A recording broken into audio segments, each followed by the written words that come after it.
Komentar jurnalis Malaysia yang meremehkan timnas Indonesia menyulut panasnya rivalitas ASEAN. Padahal, Indonesia sedang dalam tren positif dan unggul jauh di ranking FIFA dibanding Malaysia.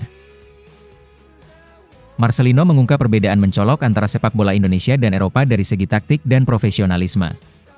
Ia kini sadar bahwa menjadi pemain top butuh disiplin total di luar dan dalam lapangan. Wartawan Inggris kaget melihat sambutan luar biasa fans Indonesia kepada Marcelino dan Ole Romeni di Piala Presiden. Atmosfer di stadion membuat Oxford United serasa jadi klub top dunia. Jangan lupa klik tombol subscribe dan aktifkan lonceng notifikasi, agar Anda tidak ketinggalan setiap pembaruan penting dari kami. Simak selengkapnya, hanya di Timnas Goal IDN.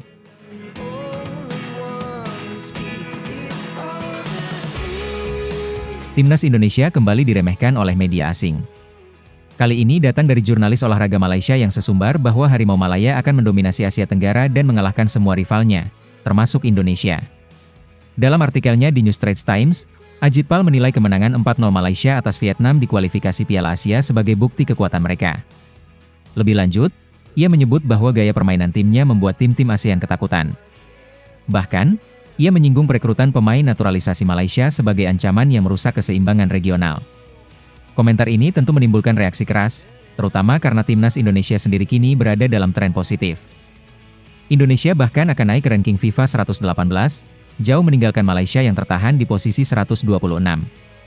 Ironisnya, Malaysia menurunkan 9 pemain naturalisasi dari 11 starter saat melawan Vietnam. Nama-nama seperti Facundo Garces hingga Rodrigo Holgado sama sekali tak punya darah Malaysia, tapi sudah diverifikasi oleh FIFA. Meski legal, publik ASEAN banyak mempertanyakan keaslian skuad Malaysia dan menyebut mereka tim impor. Ajit Pal merasa geram. Baginya, ini bukan soal keabsahan pemain, tapi tentang rasa takut negara lain menghadapi Malaysia. Ia menyebut kritik dari ASEAN hanyalah kedok atas ketidaknyamanan melihat Harimau Malaya bangkit. Namun di sisi lain, banyak juga warga Malaysia yang justru khawatir soal identitas nasional mereka yang mulai terkikis oleh gelombang naturalisasi. Ajit Pal menutup narasinya dengan menantang balik. Selama FIFA membolehkan, tak ada yang bisa melarang. Pernyataan Ajit Pal menyulut api panas persaingan ASEAN. Namun yang jelas, timnas Indonesia bukan lawan yang mudah. Kita punya daya saing, kualitas, dan kebanggaan.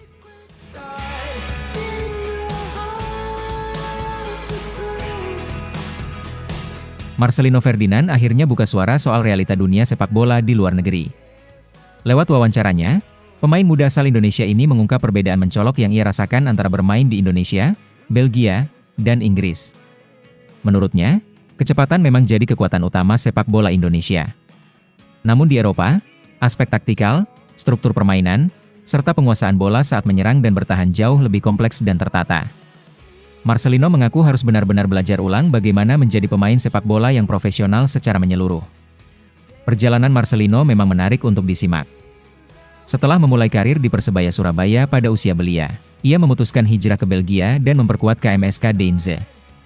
Meski hanya mencetak 1 gol dalam 7 laga, pengalaman di Liga Belgia ternyata menjadi pondasi penting dalam perkembangan taktik dan pemahamannya terhadap permainan. Kini bersama Oxford United di EFL Championship, ia terus mengasah diri untuk beradaptasi dengan intensitas dan tuntutan sepak bola Inggris yang dikenal sangat menekankan kedisiplinan posisi. Ia menyebut perbedaan fisik dan mental pemain di Inggris sebagai tantangan terbesar. Marcelino mengakui bahwa pengalamannya di Eropa mengubah cara pandangnya soal profesi pesepak bola. Ia baru benar-benar memahami arti kata profesional setelah melihat langsung kultur sepak bola di luar negeri. Bukan hanya soal permainan di lapangan, tapi juga menyangkut pola makan, kebiasaan game, hingga manajemen waktu dan istirahat. Ia bahkan dengan jujur mengungkap bahwa saat masih di Indonesia, ia belum memiliki kebiasaan tersebut, dan baru menyadari pentingnya disiplin penuh saat berada di Belgia. Kini, Marcelino menjadi representasi generasi muda Indonesia yang berani keluar dari zona nyaman. Ia menyuarakan pentingnya pengembangan pemain dari sisi taktik, mental, dan profesionalisme.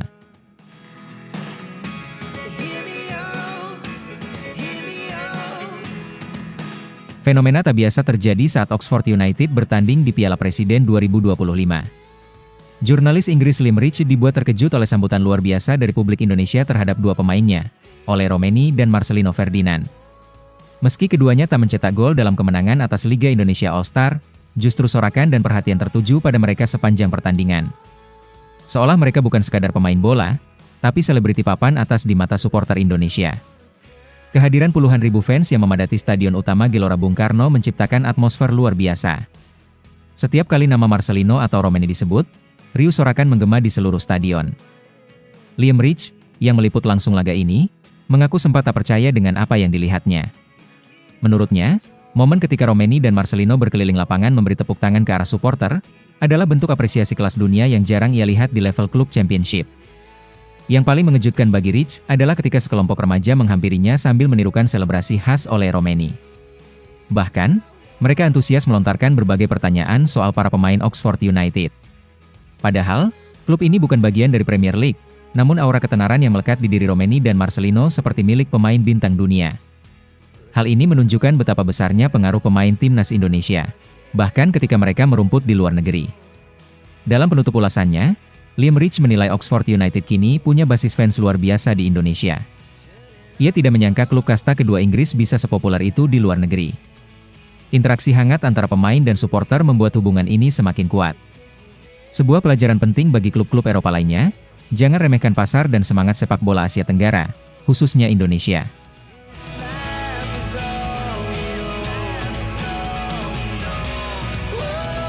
Kegagalan timnas putri Indonesia melangkah ke Piala Asia Wanita 2026 kembali jadi sorotan publik.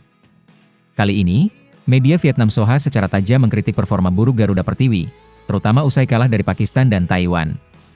Padahal, status sebagai tuan rumah dan hadirnya 4 pemain keturunan Belanda sempat membangkitkan harapan tinggi. Sayangnya, semua ekspektasi itu berakhir pahit usai kekalahan mengejutkan 0-2 dari Pakistan di laga perdana. Kekalahan tersebut membuat situasi menjadi sangat sulit, karena Indonesia dituntut menang besar saat menghadapi Taiwan. Dalam laga melawan Taiwan, skenario ideal pun gagal tercapai. Tim asuhan Satoru Mochizuki hanya mampu mencetak 1 gol, berbanding 2 yang bersarang ke gawang mereka. Soha menilai bahwa keberadaan pemain naturalisasi tidak serta-merta menjamin peningkatan kualitas tim. Bahkan, mereka menyebut Indonesia sudah melakukan banyak persiapan, tetapi tetap gagal menembus babak kualifikasi.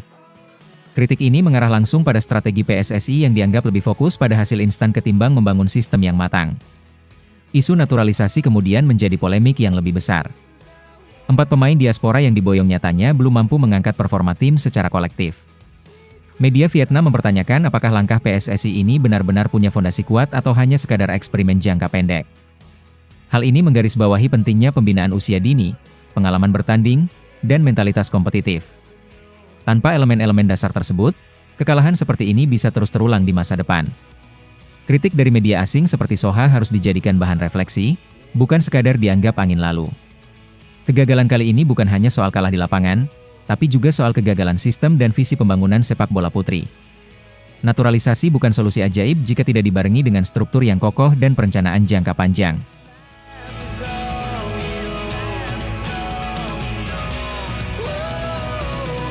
Kembalinya Ole Romeni ke SUGBK menjadi sorotan menarik usai pertandingan uji coba antara Oxford United dan Timnas Indonesia. Pemain berusia 25 tahun itu tak bisa menyembunyikan rasa senangnya bisa kembali menyapa publik sepak bola tanah air. Meski kali ini datang sebagai pemain klub asal Inggris, momen di SUGBK tetap terasa spesial baginya. Ole pun menyampaikan bahwa atmosfer supporter di Indonesia selalu memberikan energi berbeda dibandingkan saat bermain di Inggris. Saat diwawancarai awak media, Ole Romeni sempat mengungkapkan dengan santai perbedaan mencolok saat dirinya bermain bersama Timnas Indonesia dan Oxford United. Dengan nada bercanda, ia menyebut perbedaan utamanya adalah warna jersey yang dikenakannya. Namun di balik candaan itu, ia tetap menegaskan bahwa pengalaman di 2 tim tersebut sangat berharga. Ia merasa tetap bisa menikmati permainan, baik saat membela negara maupun klubnya. Kesan mendalam dari atmosfer SUGBK rupanya terus membekas dalam benak Ole Romeni. Ia menyatakan bahwa meskipun kali ini tampil sebagai lawan dari Timnas Indonesia, suasana di stadion tetap memberikan kesan hangat. Hal ini menunjukkan ikatan emosional yang kuat antara dirinya dan publik sepak bola Indonesia. Ole juga merasa senang bisa bermain bersama rekan-rekannya dari Oxford United di hadapan supporter yang antusias. Bagi Ula, ini bukan sekadar laga persahabatan, tapi momen istimewa yang sulit dilupakan. Ungkapan jujur dan santai dari Ole Romeni menunjukkan sisi humanis seorang pemain diaspora. Ia bukan hanya datang untuk bermain bola, tetapi juga membangun hubungan dengan publik dan rekan satu tim. Kehadirannya memperkaya warna dalam skuad Timnas Indonesia sekaligus membawa pengalaman dari luar negeri. Perbandingan antara atmosfer di Indonesia dan Inggris menjadi refleksi positif bagi perkembangan sepak bola nasional.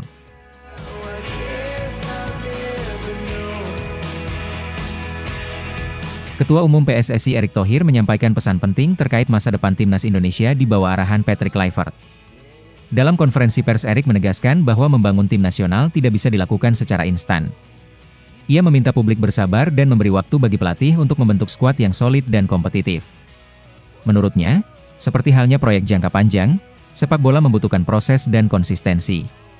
Erick juga mencontohkan perjalanan Sintayong, pelatih asal Korea Selatan yang diberi waktu 5 tahun membina timnas Indonesia. Dalam masa itu, Sintayong berhasil mempromosikan banyak pemain muda dan memberi fondasi kuat bagi generasi berikutnya. Namun saat dirasa masa tugasnya telah selesai, PSSI memutuskan untuk melakukan regenerasi kepelatihan. Hal ini disebut Erick sebagai bentuk evaluasi yang adil dan terukur, bukan keputusan emosional. Kini Patrick Kluivert diberi kontrak 2 tahun dengan harapan mampu membawa Indonesia lebih jauh. Mengenai target Piala Dunia 2026, Erick menyatakan bahwa proses menuju ke sana adalah tantangan besar yang harus dihadapi bersama.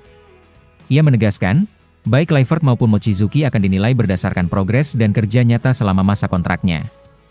Ia juga mengingatkan agar publik tak menjadikan sepak bola sebagai ruang konflik atau perpecahan. Kritik boleh saja, selama itu bersifat membangun dan membawa arah positif. Lebih lanjut, Erick menegaskan bahwa dirinya tidak alergi terhadap kritik dan siap menjalani amanah sebagai ketua PSSI hingga 2027. Baginya, sepak bola seharusnya menjadi alat pemersatu bangsa, bukan panggung drama saling serang. Ia mengajak semua stakeholder, dari supporter hingga pengurus, untuk saling bahu-membahu membangun sepak bola Indonesia.